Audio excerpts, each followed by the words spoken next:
రోడ్డెక్కితే క్షేమంగా ఇంటికి వెళతామో లేదో తెలియని రోజులివి. ఏ ప్రమాదం ఎటు నుంచి ముంచుకొస్తుందో తెలియదు. ట్రాఫిక్ నిబంధనలను ఉల్లంఘించి ఓవర్ స్పీడ్తో ఒకరు, రాంగ్ రూట్లో మరొకరు ఇలా ప్రయాణించి ప్రమాదాలకు కారణమవుతున్నారు. రోడ్డు ప్రమాదాల కారణంగా ప్రపంచంలో ఎన్నో ప్రాణాలు పోతున్నాయి. ఎంత అవగాహన పరిచినా మార్పు రావడం లేదు. అయితే రోడ్డు ప్రమాదాల నివారణకు ఓ డ్రైవర్ అన్న వేసిన ప్లాన్ ఇప్పుడు నెట్టింట వైరల్ అవుతుంది. తేజస్ అకాడమీ స్థాపించిన 12 సంవత్సరాల్లో 1918 డిఫెన్స్ ఉద్యోగాలతో పాటు ఇంటర్లో రాష్ట్ర స్థాయి మార్కు సాధించి తెలంగాణ నెంబర్ 1 గా నిలిచిన తేజస్. ఇంకా భారీ వాహనాల వెనుక ఓ కొటేషన్ రాసి ఉంటుంది. 30 అడుగుల దూరం పాటించండి, 50 అడుగుల దూరం పాటించండి అని రాయడం చూస్తుంటాం. ఇలా వాహనాల మధ్య దూరం ఉంటే సడన్ బ్రేక్ వేసే సమయంలో పెద్దగా ప్రమాదాలు జరగవు. కానీ రూల్స్ ను పాటిస్తామా?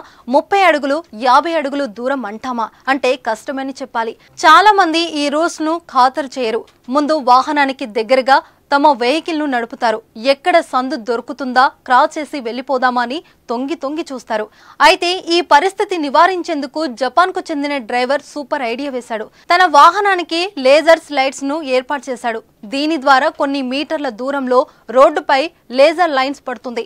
డ్రైవర్లకు లైన్ ను దాటవద్దని మరియు ఓవర్టేక్ చేయవద్దని ఆ లైన్స్ క్లియర్ గా హెచ్చరిస్తాయి. ప్రస్తుతం ఈ వీడియో సోషల్ మీడియాలో వైరల్ అవుతుంది. రోడ్డు ప్రమాదాల నివారణకు సాంకేతికతను ఉపయోగించిన డ్రైవర్ తెలివి చూసి అంతా ఆశ్చర్యపోయారు.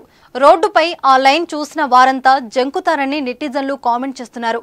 నిబంధనలు అమలు విషయంలో డ్రైవర్ శ్రద్ధ చూసి మరికొందరు మురిసిపోతున్నారు. ఏదేమైనా సూపర్ ఐడియా కదా.